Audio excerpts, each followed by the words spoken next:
Hi again. Yeah, my name's Bruce. This is my little classroom in the forest here. It's, heck, I like it. I hope you like it too. If you've been following along on the channel, you'll know a couple things. You'll know that I like to talk about stuff. I like to talk about economics, generally in the context of public policy. And heck, you'll know that I enjoy riding my bike, and maybe I've been riding my bike more than I've been making these videos. But the thing about the videos is that I want them to be good, and I realize in my heart of hearts that they're not the best videos in the world, and I'm accepting of that. But I do, kind of sometimes I wish they were better. But what the heck? Thank you for bearing with me anyway. That's it. But what brings me today to talk about is a little matter of public policy, which is talk about electric vehicle charging. I've been talking about this in the context of economics because you want good things, and the current climate emergency that we're experiencing, say if you go to Canada and you take the province of Nova Scotia, the province of Nova Scotia has experienced in the past approximately 12 months, they've experienced a hurricane, unprecedented, really tremendous amounts of damage. Nominally, let's call it $1 billion in damage, but really $1 billion in a relatively small place is it's a big deal. And then there was forest fires. Forest fires are a result of climate change. The magnification of the fires, the increased intensity of the fires is climate change, and the climate change comes from what's called anthropogenic emissions, or an accumulation of greenhouse gases in the atmosphere. It's absolutely our doing, make no mistake. And then recently they had a rain event. The rain event is unimaginable. It created another $500 million or $1 billion in damage, depending upon how you want to calculate it and figure it out. And more importantly, is losses of life, very, very tragic, painful, really. And this is a public policy deal. Okay. Now, I talk about electric vehicles charging. I talk about electric vehicles a little bit, and the reason is because it's important that we electrify everything. Now, some people say, you're going to say, oh, electric vehicles, and I say, oh, that just means you're going to burn more coal. Well, no. The world, North America, the United States, Canada is moving away from coal for electrical generation, and where I'm standing, the electricity is basically 100% renewable. In the next province over, it's practically 100% emission free, and it's important that the people that are the deciders, the decision makers, that they grapple with this. If you're a decider, like if you have become the premier of a province in Canada, and sometimes the political process of running for premier involves you're running on a platform of saying, hello, I'm a large 50-year-old man, and I have a deep voice, I talk loud, and I smile a lot, and that is the political platform. Vote for me because of this. They don't necessarily have any knowledge in matters of public policy or whatever, but that's a platform that historically has worked. It's worked to get elected. It's not necessarily been great for the governance side of things. But anyway, electrical vehicle charging. So I read something today. Now, you also, if you follow the channel, you know that I believe in institutions. Okay, institutions.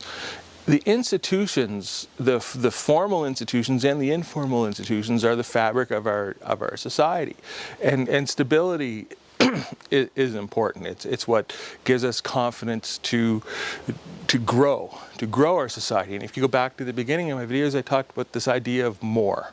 Okay, and that one of the sort of like the driving fuel of an economy is human beings' never-ending quest for more, and it's in our nature, and that's all there is to it.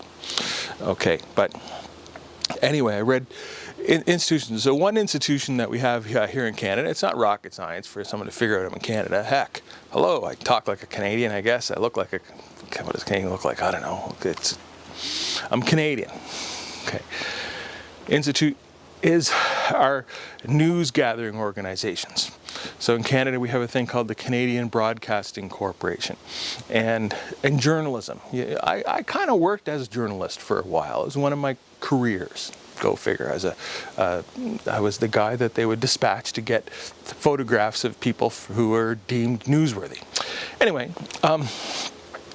So in order to become a journalist, and I remember classmates of mine talking about going to study journalism. It was a formal process, and it's a 4-year program, and you learn stuff, and then you work for news organizations, and they vet your work, and they make sure that you're not just spouting nonsense.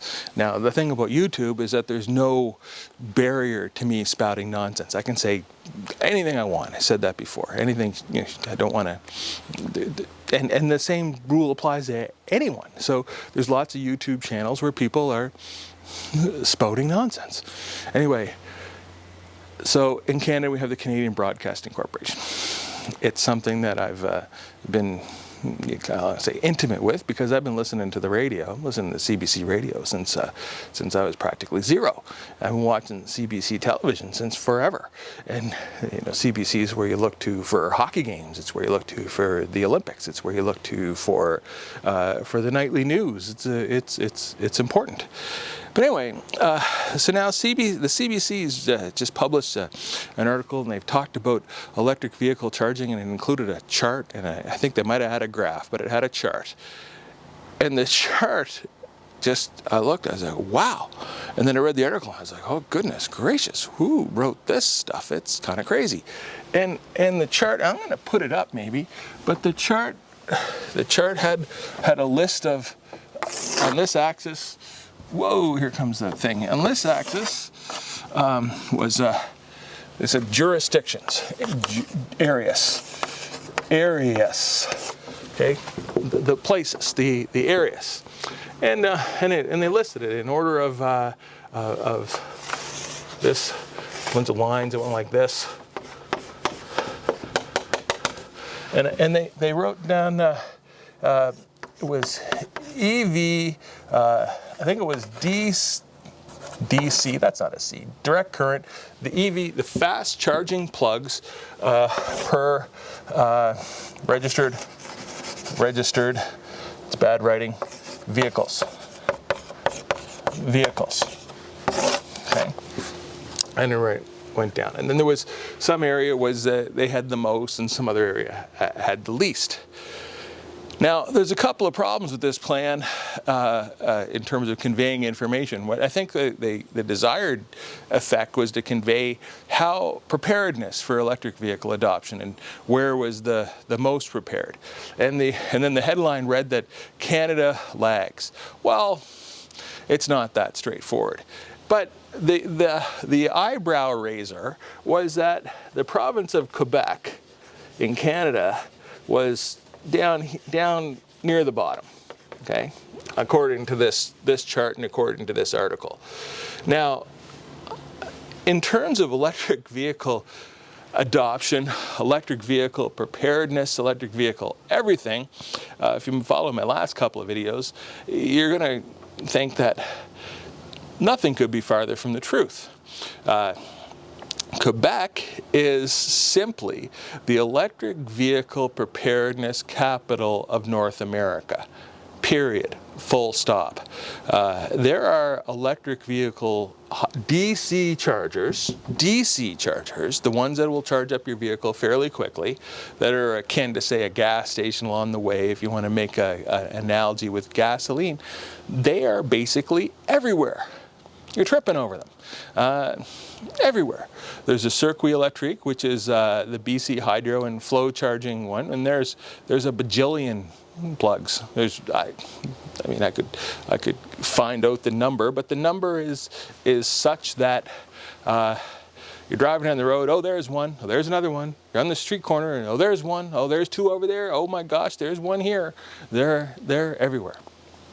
And then if you take those out of the equation and you look at other suppliers. There's a gasoline company called something or other Energy, and they've recently installed, or not recently, over the past couple of years, so many plugs that if that was all there was, you'd be fine. And then there's a bunch of other agencies, and then we get into a thing called Couche-Tard. You may not be familiar with Couche-Tard, but Couche-Tard, I'm gonna write it down. I like to Couche-Tard,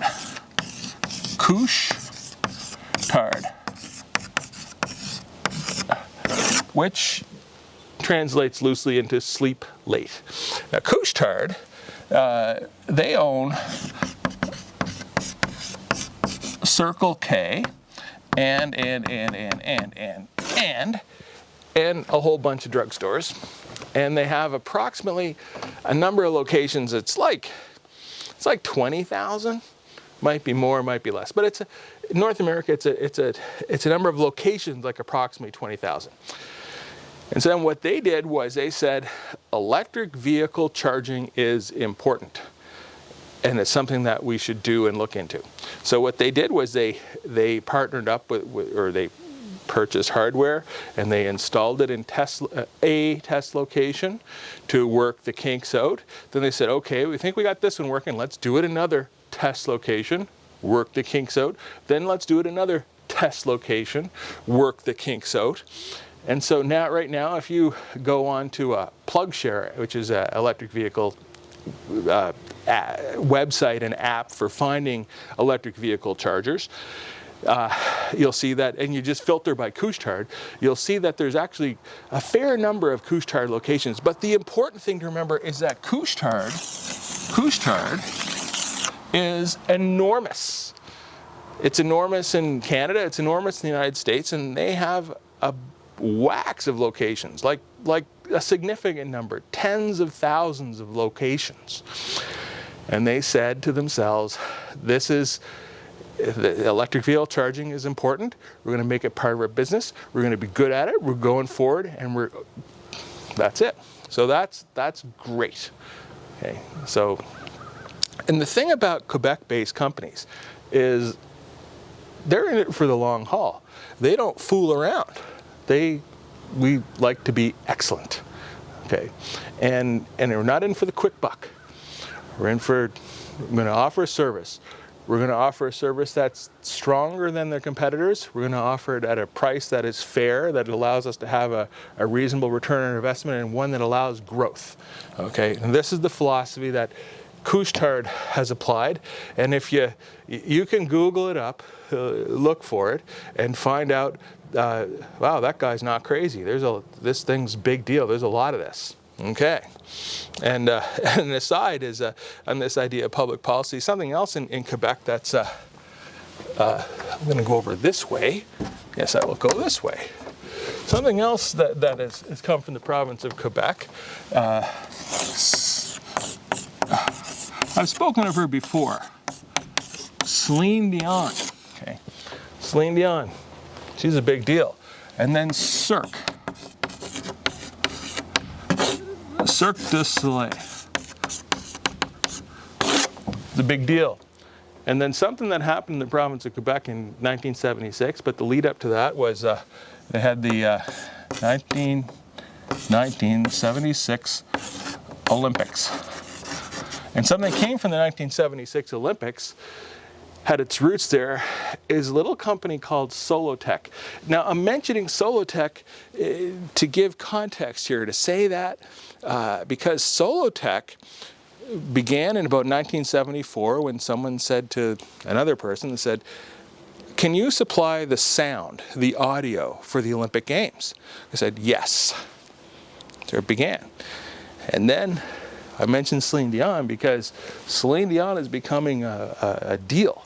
So Celine Dion says, Solotech will supply the audio and the lighting experience for my concerts and my tours.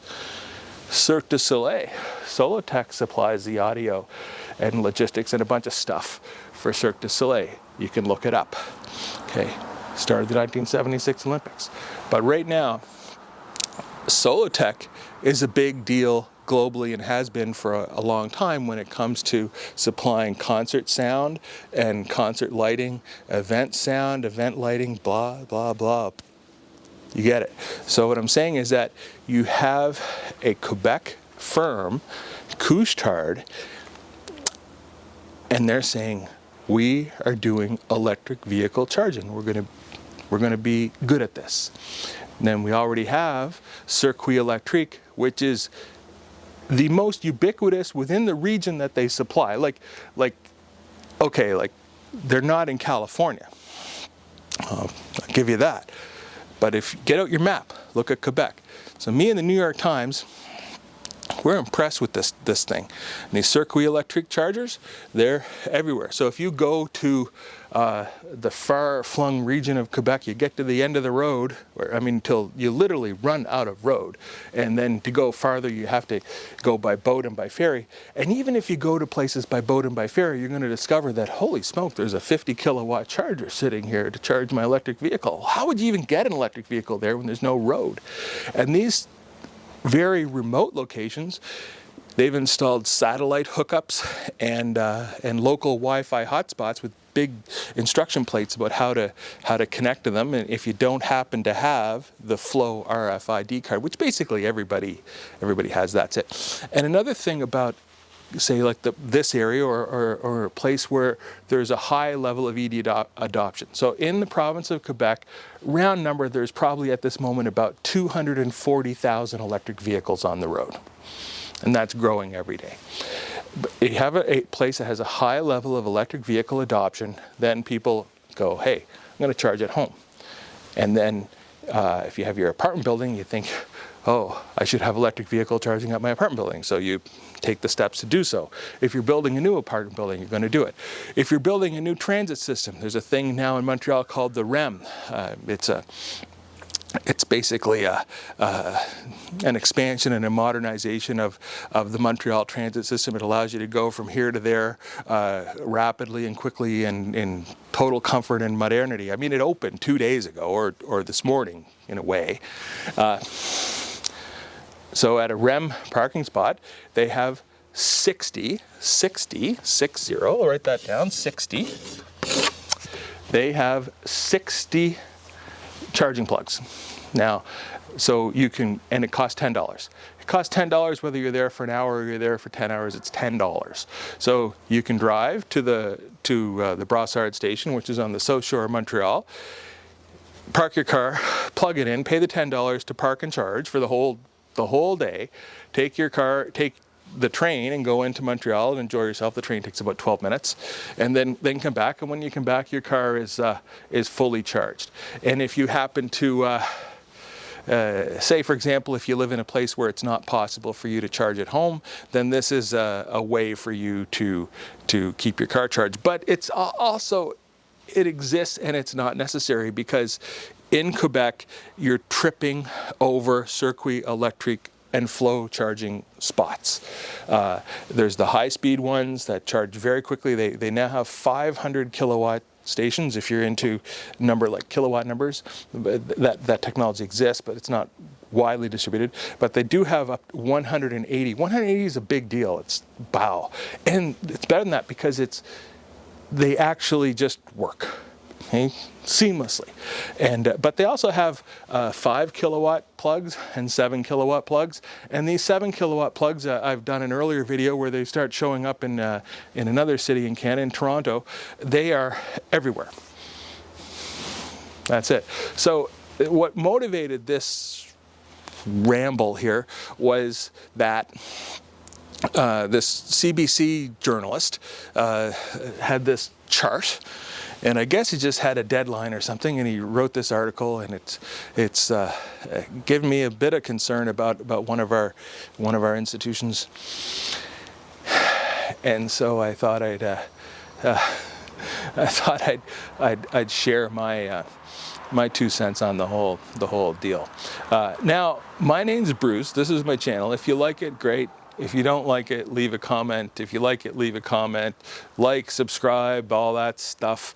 I get it. It's like the least watched YouTube channel I don't know, least watch, but we're certainly not hitting. I made a joke that my goal was to get to, I think, 75 subscribers. And it wasn't even a joke. I'm kind of serious. That'd be great. But I don't, it's not the goal. I didn't wake up and think, hey, I want to, The goal is that the modern world allows you to share your thoughts and your knowledge easily with people that you were not otherwise able to do so recently. But I'm in the forest. I've got insects on me. I've got insects on the camera. I've got insects everywhere. I'm going to wrap it up, and thank you very much if you've paid attention at all. Thank you. There you go. And if it's anybody's birthday, happy birthday, and have a slice of cake for me. Bye.